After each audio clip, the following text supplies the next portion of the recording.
अब अपन बात करते हैं जो ये पेपर हुआ था कंडक्ट, इसके जो 150 क्वेश्चन है वो मेरे पास हैं और वो आपके पास भी थे और एग्ज़ाम से पहले अपने को प्राप्त हो गए थे। और तो मतलब सिग्मा रूल ये है कि खुद का बत्तीलाल खुद बनो, खुद का बत्तीलाल खुद बनो। आपके लिए कोई बत्तीलाल नहीं है और बत्तीलाल आपको पेपर भी नहीं देगा, इसलिए अच्छा है कि अपना पेपर खुद ही आप अपने रूम में ही उसको बना सकते हो, क्रिएट कर सकते हो। और जो नेक्स्ट एग्ज़ाम होगा सेकंड ग्रेड का, उसका भी मैं आपको ऐसे ही एक वीडियो बनाऊंगा एग्ज़ाम के बाद में कि 100 में से 80 क्वेश्चन यहाँ से आए थे। तो आप देख सकते हो ये मैटर है, ये मैटर आपको दिखाई दे रहा होगा। मेरे पास इतना संसाधन नहीं है कि आपको अच्छे से दिखा पाऊँ, लेकिन फिर भी आपको मैं दिखाने की कोशिश करूँगा। ये जो मैटर आपको दिखाई दे रहा है, ये मैटर इसमें से ही 150 क्वेश्चन है। पटेलपंथी यूट्यूब चैनल पर आप सभी का स्वागत है। मैं हूं आपका होस्ट एंड दोस्त पवन और आप एक तरह एक लर्नर। दोस्तों, इस रीट एग्ज़ाम में मैंने 150 में से 142 नंबर हासिल किए हैं, 142 साइंस मैथ लेवल 2। और मैं कुछ समय से वीडियो बनाने की सोच रहा था, मुझे मेरे खुद के अनुभव साझा करने थे, इसलिए मैंने ये वीडियो बनाया है। लास्ट तक ये वीडियो देखें, आपके लिए बहुत ज़्यादा उपयोगी सिद्ध होने वाला है। अगर आपका रीट का एग्ज़ाम भी अच्छा नहीं हुआ है और सेकंड ग्रेड फर्स्ट ग्रेड की तैयारी भी करना चाहते हो, तो आपको मैं लास्ट में बताऊंगा कि आप किस तरीके से मेरे साथ जुड़ सकते हैं। क्योंकि रीट के समय में भी लगभग 1 वर्ष से 1.5 वर्ष के बीच में मैंने ग्रुप चलाया था, उसमें से काफ़ी लोगों का सिलेक्शन हुआ है और हेल्प भी उस ग्रुप से मिली है। तो ये वीडियो स्टार्ट करते हैं, लेट्स स्टार्ट। कुछ बातें मुझे शेयर करनी थी। मतलब अगर 100 जने एग्ज़ाम देते हैं किसी एग्ज़ाम को, तो उसमें से मतलब 80 लोग ऐसे होते हैं जो कंपटीशन में होते ही नहीं हैं, उनको ज़बरदस्ती भेजा जाता है, या फिर वो मतलब ऐसे ही मतलब एग्ज़ाम की तैयारी करते हैं क्योंकि बीएड उनके कर रखी होती है या बीएसटीसी उनके घर वाले करवा लेते हैं, तो फिर उनको एग्ज़ाम तो देना ही होता है। और जो फिर पीछे 20 जने बचे हैं उनमें से 10 का होता है सिलेक्शन, और जो 10 जने बचे होते हैं ना, वो इस टाइप के होते हैं, मतलब जो सिलेक्शन के तो योग्य है, लेकिन या तो उन्होंने मेहनत अच्छे से नहीं की थी, या फिर कुछ सिली मिस्टेक्स, या उनका पेपर मैनेजमेंट सही नहीं रहा, या कुछ बिगड़ गया हो। मतलब हो जाता है, कई बार लक फैक्टर भी काम करता है, ऐसे कुछ चीज़ें होती हैं उनके साथ। वो अगले एग्ज़ाम की तैयारी करके अपना एग्ज़ाम क्लियर करते हैं। तो दोस्तों, अगर आप उन 80 में से भी हैं तो आप एक बार वीडियो को डिसलाइक करने के बजाय इस वीडियो को और मेरी भावनाओं को समझने का। सबसे पहले तो मैंने लगभग 1.5 से 2 साल तक तैयारी की थी, क्योंकि 2019 में मैंने स्टार्ट कर दिया था। और इस तैयारी के दौरान जो मेरी किताब है लगभग इनमें से ये दोस्तों, क्योंकि दिवाली की छुट्टियों के बाद में अब मैं इस कमरे को सेट कर रहा हूँ सेकंड ग्रेड के लिए, इसलिए मैं आपको बताऊंगा कि जो 142 क्वेश्चन सही हुए थे, इवन 150 क्वेश्चन में से 145 क्वेश्चन इसमें से है। कुछ सिली मिस्टेक हो गई थी, मतलब क्वेश्चन इसमें आरबीएससी किताब से बाहर गए ही नहीं है, और जो मैंने मैटर तैयार किया था उसी में से है। और मतलब कि आपके पास भी वो 150 क्वेश्चन है। तो सबसे पहला सिग्मा रूल 1 ये है कि खुद का बत्तीलाल खुद बने। आप क्या होता है कि जनरली ब्लेम गेम खेलना स्टार्ट कर देते हैं कि पेपर लीक हो गया था, और मतलब जो टॉप किया है बीएसटीसी वाला वो गोविंद सर, उनके 148 है, और उसको भी लोग ब्लेम कर रहे हैं कि इसने पेपर ख़रीदा था। अब उसके मतलब फाइनेंशियल कंडीशन देखो, आप कैसे पेपर कोई ख़रीद सकता है वो।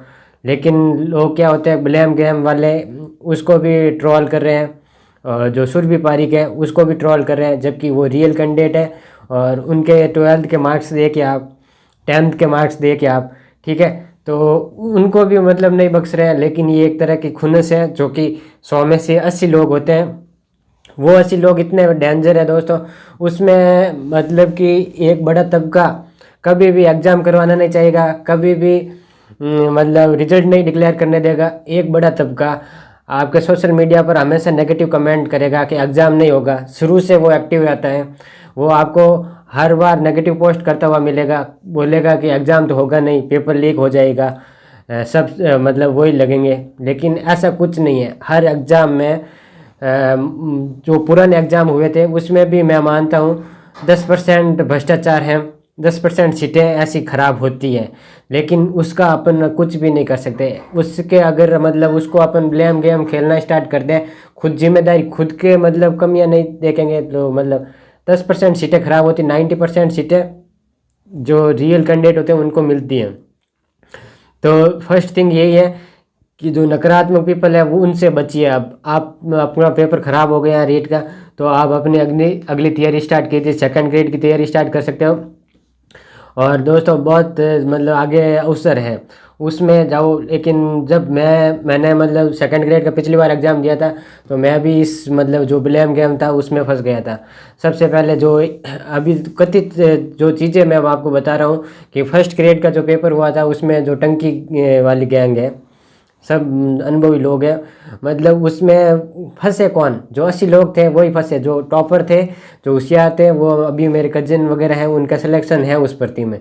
लेकिन जो 80 लोग थे वो वहाँ पर आंदोलन में जुट गए, जबकि उनको एग्ज़ाम की तैयारी करनी थी और उनका नुकसान हुआ। अभी देखिए, अभी BSTC B.Ed विवाद उसको छोड़ो, अगर एक साइड में रखो, इसके बाद में बड़े बड़े आज नेता यूट्यूब पर आ गए और एग्ज़ाम से 15 दिन पहले कह रहे हैं कि एग्ज़ाम तो नहीं होगा, ठीक है। ऐसे ऐसे विभीषण और कुंभकर्ण लंकेश वगैरह मतलब यूट्यूब पर हैं, जिनको खुद का एग्ज़ाम है, वो खुद कैंडिडेट है, स्टूडेंट, उनको ज़्यादा कुछ पता ही नहीं है, शिक्षा मंत्री वगैरह उनके मतलब सीधा संपर्क भी नहीं है। वो कह रहे हैं कि एग्ज़ाम नहीं होगा, 15 दिन तक बच्चों को गुमराह किया जा रहा है। और इस जो 80 जो भीड़ होती है वो सभी उसी की तरफ होती है, उनके व्यू आते हैं, उनके यूट्यूब पर चैनल चलते हैं, ठीक है। अब कट ऑफ गेम खेला जा रहा है, उसमें लोग फंसते जा रहे हैं, जबकि आपको फॉलो ही करना है तो आप गणपत सिंह राजपुरोहित सर है, उनको आपको अगर फॉलो ही करना है तो गणपत सिंह राजपुरोहित सर को कीजिए। मतलब वो कभी नहीं कहेंगे कि मतलब एग्ज़ाम नहीं होगा, ठीक है, वो कभी नहीं कहेंगे कि पेपर लीक हो जाएगा। आपको फॉलो करना है तो धीर सिंह सर को कर सकते हो। बहुत सारे मतलब मोटिवेशनल स्पीकर अपने गुरुजन जुड़े हुए हैं, उनको आप फॉलो कीजिए, ना कि इन जो चंद मतलब नेता लोग बने बैठे हुए हैं, इनको खुद का पता नहीं है, इनका आप फॉलो करते हो, इसलिए बहुत ज़्यादा नुकसान होता है। दोस्तों मैं आप बता रहा हूँ कि रीट के दौरान मैंने क्या पढ़ा था और किस में से डायरेक्ट क्वेश्चन आए थे। तो लेट्स स्टार्ट करते हैं। सबसे पहले तो कुछ चीज़ें मैं आपको बताना चाहूँगा। जो एग्ज़ाम के लास्ट टाइम ये बुक्स आई थी, मतलब कलाम के जो परीक्षा विशेषांक आए थे वो सबसे बेस्ट थे और उसका मुझे निश्चित रूप से फ़ायदा मिला। ये कोई भी पेड वीडियो नहीं है, जेन्युइन वीडियो है। लोग कहेंगे इस कोचिंग के बारे में कुछ भी कह दें, लेकिन अगर ये भी ख़रीद के लेके आते हैं तो सीधे क्वेश्चन आते हैं, ठीक है। मैंने फिजिक्स, केमिस्ट्री और बायोलॉजी की जो बुक्स खरीदी थी वो RBC बेस पर थी। अब कहेंगे कि इसमें से कैसे आ गए? अरे आप अगर RBC की किताबें पढ़ते तो भी वो क्वेश्चन थे, और जो कलाम ने बनाई थी अपनी बुकलेट उसमें RBC के हूबहू कॉपी किए थे, अब आने ही थे। और अपना किस्मत अच्छा था कि मतलब लास्ट में जो सार संग्रह के रूप में किताबें प्रस्तुत की थी। इवन मैंने ट्रेन में एग्ज़ाम जाते समय 4 से 5 क्वेश्चन पढ़े थे, मतलब बहुत सारे क्वेश्चन पढ़े थे, उसमें से 3 या 4 क्वेश्चन जो भस्मीकरण वाला है और जो मतलब जैव विविधता वाला है वो उसमें से आ गए थे। मैंने मेरे फ्रेंड्स के साथ डिस्कशन किया था कि ये क्वेश्चन आ सकते हैं RBC की, और ये RBC के क्वेश्चन है दोस्तों, कलाम के नहीं कह सकता हूँ मैं। लेकिन कलाम की जो सोच है उसको एक बार सैल्यूट मैं ज़रूर कहूँगा, क्योंकि कलाम एकेडमी के जो परीक्षा विशेषांक थे वो बहुत ज़्यादा मतलब सहायक सिद्ध हुए। उससे मैं RBC की किताब के जो भी है वो सिद्ध कर, मैं कोई कलाम एकेडमी का एजेंट नहीं हूँ, ना मैंने कोर्स ख़रीदा था, और मैं उत्कर्ष का मतलब ऑनलाइन मैंने कोर्स लिया था। बहुत सारे धीर सिंह सर का मतलब मेरे पास कोर्स परचेज था, और मेरे फ्रेंड से मैंने मतलब वंदना जादौन मैम का कोर्स किया था। मैं किसी की मतलब आलोचना या उसके पक्ष में बात नहीं कर रहा हूँ, जो रियल रिव्यू है मैं वही प्रस्तुत करूँगा। इसके अलावा दोस्तों जो टोटल साइंस के जो नोट्स है, ये तो मैंने शिक्षण विधियों के जो नोट्स हैं, इससे जो कलाम की वो बाद में आई थी। और अब जो तैयारी करेंगे रीट की, मैं उसको सजेस्ट करूंगा कि आप कोई भी किताब नहीं खरीदे शिक्षण विधियों के लिए, कलाम की जो शिक्षण शास्त्र है वो खरीद ले, बेस्ट है। मैंने यूनो नोट्स बनाए थे, जो कि पुराने जुड़े हुए हैं उनको पता होगा। उसमें मैंने ये सारी बुक्स जितने भी मतलब किताबें आ रखी है मार्केट में, चाहे मंगल सर की हो, चाहे सर्वोत्तम हो, चाहे फर्स्ट रैंक हो या हेराल्ड हो, सब मैंने मतलब मिक्स करके यूनो नोट्स बनाए थे। वो थियरी भी मेरे ओवरऑल काम आई थी। लेकिन अभी कोई मुझसे पूछे कि आपको क्या पढ़ना चाहिए, तो मैं कहूँगा कलाम एकेडमी का शिक्षा शास्त्र ला सकता है, या मेरे यूनो नोट्स आप टेलीग्राम पर मिल जाएंगे, वो भी आप इसका यूज कर सकते हो। अब अपन बात करते हैं कलाम वाला। मैंने दोनों टेस्ट दिए थे, जो हुआ था उसमें मेरे भी मार्क्स इतने अच्छे नहीं थे, 121 मार्क्स मेरे थे। और बाद में मैंने एक छोटी सी डायरी बनाई थी, इस डायरी में मैंने लिखा था कि कौन कौन से टॉपिक से मेरे नंबर कट सकते हैं, और उसमें मैंने बहुत सारा लास्ट 20 दिन में कवर किया था। अब अपन बात करते हैं मेरे साइंस के नोट्स की। साइंस में दोस्तों लगभग इतने नोट्स बने थे, और ये नोट्स मैंने आरबीसी की बुक से बनाए थे। आपको यहाँ पर दिख रहा होगा, सबसे पहले मैंने ये सिलेबस लिखा है। सिलेबस लिखने के बाद में मैंने सबसे पहले ये क्लास वाइज जो भी था सिलेबस, उसको मैंने ऐसे पॉइंट वाइज क्लास का जो भी सिलेबस था क्लास 6 से लेकर 10 तक का मैंने चैप्टर लिख दिए थे कि भाई ये चैप्टर अपने हैं, ठीक है। ये चैप्टर मैंने पूरे लिख दिए थे। फिर मैंने सिलेबस उठाया, और सिलेबस का पहला टॉपिक था अपना भोजन, ठीक है। तो भोजन में मैंने ऐसे लिख दिया था, ठीक है। फिर यहाँ से स्टार्ट किया वापस। मैंने कहा 6 क्लास में कौन सा पार्ट है जो भोजन से रिलेटेड है, तो फर्स्ट पार्ट ही था भोजन के स्रोत। फिर वापस 7th क्लास में भोजन क्या हुई है, ऐसे करके जितने भी पार्ट थे वो सारे इंक्लूड करके एक जगह मैंने नोट्स बना दिए। ये आप देख सकते हो। अभी मतलब जो पटोहर का पेपर हुआ था उसमें भी same to same question repeat हुए हैं। मतलब आरबीएससी की किताबें बहुत यूज़फुल रही है। लगभग मैंने 9 बार तो मैंने इनका रिवीजन किया ही होगा, क्योंकि मेरा टेलीग्राम एक पेड को मतलब चैनल भी ज्वाइन था। उसमें वो डेली राजेंद्र सर थे, वो डेली मतलब क्यूज करवाते थे हमको, मतलब टॉपिक देते थे कि आज पहला पार्ट पढ़ना है, आज दूसरा पार्ट पढ़ना है, ऐसे करके पूरा संपूर्ण रिवीजन उस टाइम हुआ था। लाइब्रेरी में बैठकर इसके नोट्स बनाए थे। ये है बायोलॉजी के नोट्स, ये है केमिस्ट्री और फिजिक्स के नोट्स। इसको भी मैंने सेम टू सेम इसी तरीके से प्रिपेयर किया था। मतलब थियरी दोस्तों यही होती है। आपको मतलब सोच सकते हो कि आप किस तरीके से ये देखिए, ये इस तरीके से मतलब हर चैप्टर की मैंने एनालिसिस किया था। और मेरे एक क्वेश्चन जो प्री मोलर दांत वाला था वही गलत हुआ है, वो भी सिली मिस्टेक थी मेरी, क्वेश्चन अच्छे से नहीं पढ़ा था। बाकी पूरे के पूरे क्वेश्चन इसमें से हैं। ये क्वेश्चन मैं और बताना चाहूँगा, वो क्वेश्चन है अपने बर्ड मैन वाला। ये दोस्त देखिए, ये जो ब्रैकेट में जो आरबीसी की किताबें के पीछे लिखे आते थे ना, ब्रैकेट बने होते, सिपरा गुहा और जो मतलब बर्ड मैन थे ना सलीम अली, वो भी मैं ऐसे ब्रैकेट करके बनाता था इस तरीके से। मतलब ब्रैकेट वाले जो भी आरबीसी में है। और दोस्तों आरबीसी की मैंने ऐप डाउनलोड किया था, और मुझे ये भी भनक लग गई थी कि जो भाषा की बात है हिंदी वाले वो क्वेश्चन आंसर देंगे, लेकिन लास्ट में इतना हो नहीं पाया। बाकी मतलब आरबीसी की जो किताब आती है ना वो भी थी, वो 1-2 बार रीडिंग लगाई मैंने, वहाँ पर मेरे से भी चूक हुई थी। अगर वो रचना और प्रबोध वाली किताब पढ़ते ना, उसका ये क्वेश्चन आया था मतलब पुलिस ने चोर को दंड दिया, और उसमें उन्होंने संप्रदाय माना था, और एग्जैक्ट उदाहरण उसमें है, ठीक है। जबकि मैं मतलब जो उत्कर्ष सर थे, आशीष चौधरी सर, उनके अनुसार मैं कर्ता और कर्म करके आया था। क्योंकि उन्होंने बताया था कि कोई चीज़ अगर देते हैं और मतलब वापस नहीं, दान होता है तब संप्रदान हो सकता है, बाकी कोई दंड देना होता है वो कर्ता और कर्म में जाता है। उनके अकॉर्डिंग वो सही नहीं माना गया है। जबकि हरिद्र शर्मा हो गए और जो भी सर हैं बड़े बड़े, उन्होंने भी कहा था कि ये गलत है आरबीसी का, लेकिन आरबीसी अपना खुद का गलत नहीं मानती है, फिक्स रूल है। अगर नेक्स्ट टाइम आप मतलब रीट की तैयारी करें तो देवी देवता इनको ही किताबों को मान ले। आपको मतलब रचना प्रबोध ही पढ़नी है, उसके उदाहरण दे रखे हैं, वो कुछ भी दे रखा है तो उसको वो राइट मानेंगे, ये तो फिक्स है। हालांकि उन्होंने गुणवाचक विशेषण वाला नहीं माना है, उस पर अब बोर्ड का कुछ कह नहीं सकते, आपका अलग फैक्टर भी काम आता है। अगर आप मतलब इसके अकॉर्डिंग आप गुणवाचक करके आए तो फिर उसको भी आपको गलत मान लिया है। फिर अपन बात करते हैं साइकोलॉजी की। साइकोलॉजी की ये एनसीईआरटी के है, हालांकि इसमें से कुछ भी नहीं आया था दोस्तों। NCERT RBSE मैंने पूरी कंप्लीट की थी। टेस्ट सीरीज भी मैंने टेस्ट ग्रुप में ली थी, यूट्यूब पर भी मैंने वीडियो अपलोड किए थे। ये थी मेरे सबसे पहले कि मैं इसको सबसे पहले मैं लेके आया था वो फर्स्ट रैंक पब्लिकेशन।